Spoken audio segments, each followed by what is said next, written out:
Good morning dear students. हमारा जो chapter है वैद्युत विभव, ठीक है, इसमें आज का टॉपिक हम पढ़ेंगे एक समान वैद्युत क्षेत्र में आवेशित कण की गति। ठीक है, अगर कोई हमारे पास आवेशित कण है, कोई चार्ज पार्टिकल है और वो क्या कर रहा है, वैद्युत क्षेत्र में गति कर रहा है, ठीक है, लेकिन वो वैद्युत क्षेत्र कैसा होना चाहिए, एक समान। तो एक समान वैद्युत क्षेत्र में अगर कोई आवेशित कण जो है वो गति कर रहा है तो उसके लिए हमने सूत्र ज्ञात करना है, व्यंजक स्थापित करना है। ठीक है, और ये हमारा जो हम न्यूमेरिकल करेंगे उसमें हमारा यूज होगा। ठीक है, तो हम क्या करते हैं, हम ये मानते हैं कि माना एक आवेशित कण है, ठीक है, ये हो चार्ज पार्टिकल और इसका कुछ मास होगा, तो माना वो मास है उसका m, द्रव्यमान m है, और कुछ आवेश भी होगा, तो माना इस पर जो आवेश है वो है प्लस q। ठीक है, तो प्लस q आवेश का और m द्रव्यमान का एक आवेशित कण, और वो स्थित होना चाहिए कहाँ, एक समान वैद्युत क्षेत्र में। तो एक समान वैद्युत क्षेत्र को मैंने दिखा दिया। ठीक है, पैरेलल लाइन से एक समान वैद्युत क्षेत्र को दिखाते हैं, तो हमने ऐसे इसको दिखा दिया। एक समान वैद्युत क्षेत्र में हमारा आवेशित कण स्थित है, m द्रव्यमान और q आवेश वाला। अब क्योंकि आवेश है और वो एक वैद्युत क्षेत्र में स्थित है, वैद्युत क्षेत्र की तीव्रता E है माना, ठीक है, तो हमें पता है कि किसी भी आवेश पर वैद्युत क्षेत्र पे लगता है एक बल, तो इस वैद्युत बल का मान कितना होगा, वैद्युत बल का मान होता है F बराबर Q इंटू ई। तो Q हमारा आवेश है और वैद्युत क्षेत्र हो गया E। ठीक है, और अगर धनावेश होगा तो वैद्युत क्षेत्र की दिशा में जाएगा, ऋणावेश होगा तो वैद्युत क्षेत्र की विपरीत दिशा में जाएगा, तो वैद्युत बल जो है वो लगेगा उस पर F बराबर Q। अब अगर ये कण जो है ये गति करने के लिए स्वतंत्र है, फ्री है, ठीक है, मोशन करने के लिए, तो उस कंडीशन में ये किसी भी दिशा में जाएगा। ठीक है, लेकिन उस पर बल लग रहा है F बराबर क्यू ई वैद्युत क्षेत्र की दिशा में, तो वो इसी दिशा में जाएगा। ठीक है, और हमें पता है न्यूटन के द्वितीय नियम से, तो न्यूटन के द्वितीय नियम क्या था कि अगर कहीं पर बल लग रहा है, किसी वस्तु पर बल लग रहा है, तो वहाँ उत्पन्न होता है त्वरण। तो न्यूटन के द्वितीय नियम से हमें पता है F बराबर ma। ठीक है, तो अगर मैं ये निकालूं कि इस कण की गति में कितना त्वरण उत्पन्न होगा, तो कण में उत्पन्न त्वरण जब वो गति करेगा इस बल के कारण, तो वो होगा A equal to F upon M. ठीक है, वैल्यू पुट कर देंगे तो यहाँ से A बराबर हो जाएगा क्यू ई अपॉन एम। ठीक है, और अगर हम देखें तो इस A का जब हमने सूत्र निकाला तो उसमें हमें 3 फैक्टर मिले।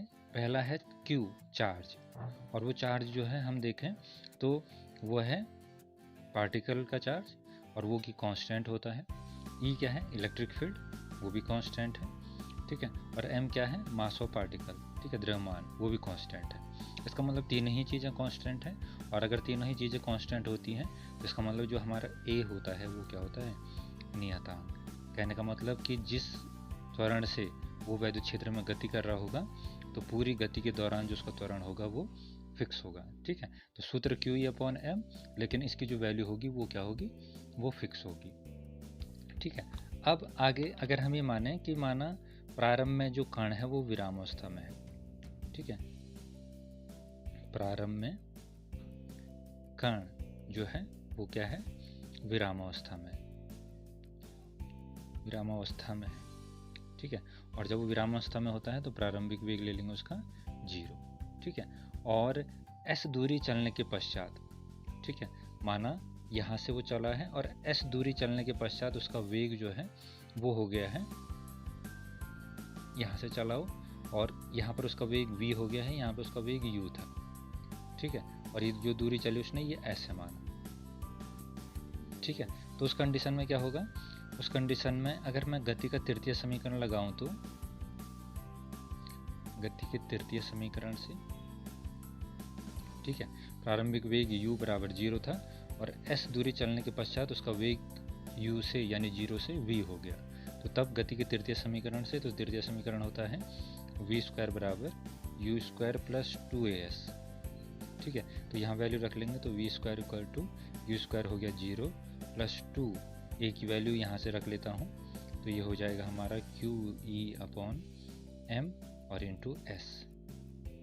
ठीक है, v square equal to 2 Q E into S upon M, और अगर हम देखें तो ई क्या है, विद्युत क्षेत्र है, और एस क्या है, एस है हमारी दूरी। और हमने कल सूत्र पढ़ा था इससे पहले विद्युत क्षेत्र और विभवांतर में संबंध की ई इक्वल टू होता है v अपॉन डी, ठीक है। लेकिन इस टाइम दूरी जो है वो d नहीं है बल्कि वो है s, तो यहाँ से क्या मिल जाएगा हमें, v बराबर क्या, e इंटू एस, ठीक है। तो e इंटू एस की जगह हम रख सकते हैं क्या, v, और ये v क्या है, हमारा विभवांतर, यह है विभवांतर, ठीक है। तो इसका मतलब सूत्र क्या हो गया हमारा, v स्क्वायर बराबर 2qv अपॉन m, ठीक है। और अगर मैं क्या करूँ, इसका मान निकालना चाहूँ v का मान, तो अंडर रूट में आ जाएगा, ठीक है। तो ये हो जाएगा 2qv अपॉन m। तो अगर कोई आवेशित कण जो है एक समान विद्युत क्षेत्र में गति कर रहा है तो उसका वेग कितना होता है, 2qv अपॉन m, जहाँ v क्या है, विभवांतर। लेकिन अगर विभवांतर नहीं दिया है, विद्युत क्षेत्र दिया है, तो इंटू एस करके तब वहाँ दूरी भी चाहिए होगी, ठीक है। अब अगर हम इस कण की गतिज ऊर्जा का सूत्र निकालें कि कण की गतिज ऊर्जा कितनी होगी, ठीक है, तो गतिज ऊर्जा हो जाएगी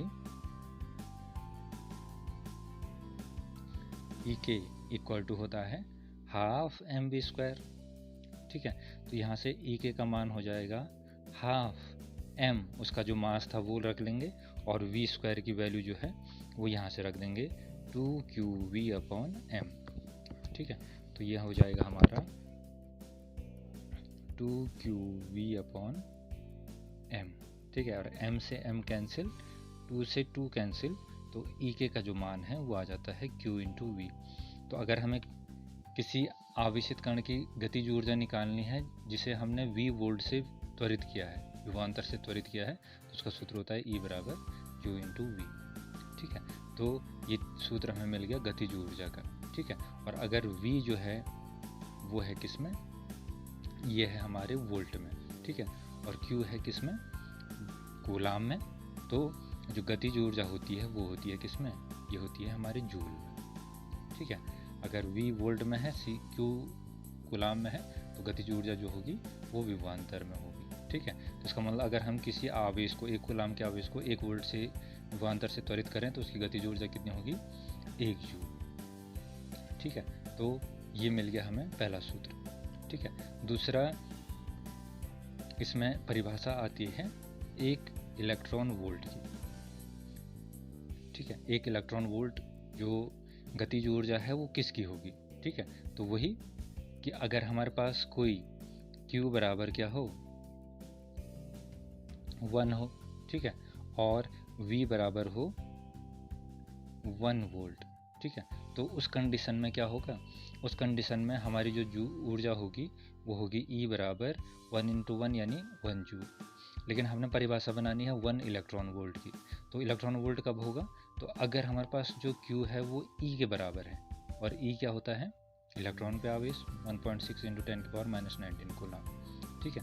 तो अगर हम क्या करते हैं, किसी मूल आवेश को, मूल आवेश का मतलब इलेक्ट्रॉन हो गया, प्रोटॉन हो गया, ठीक है, हम इसको क्या करते हैं, 1 वोल्ट के विभवांतर से त्वरित करते हैं, तो उस कंडीशन में क्या होगा, उस कंडीशन में उसकी जो गतिज ऊर्जा होगी वो होगी 1 इलेक्ट्रॉन वोल्ट। तो इसका मतलब 1 इलेक्ट्रॉन वोल्ट क्या है, 1 इलेक्ट्रॉन वोल्ट इक्वल टू हो जाएगा 1.6 इंटू 10⁻⁻19 कूलाम के चार्ज को 1 वोल्ट के विभवांतर से हमने त्वरित करना है। तो इसका मतलब 1.6 इंटू 10⁻⁻19 और ये आ जाएगा जूल में। इसका मतलब इलेक्ट्रॉन वोल्ट को जूल में कन्वर्ट करना है तो इतने से गुणा कर लेंगे, और जूल को इलेक्ट्रॉन वोल्ट में कन्वर्ट करना है तो इतने से भाग कर देंगे, ठीक है।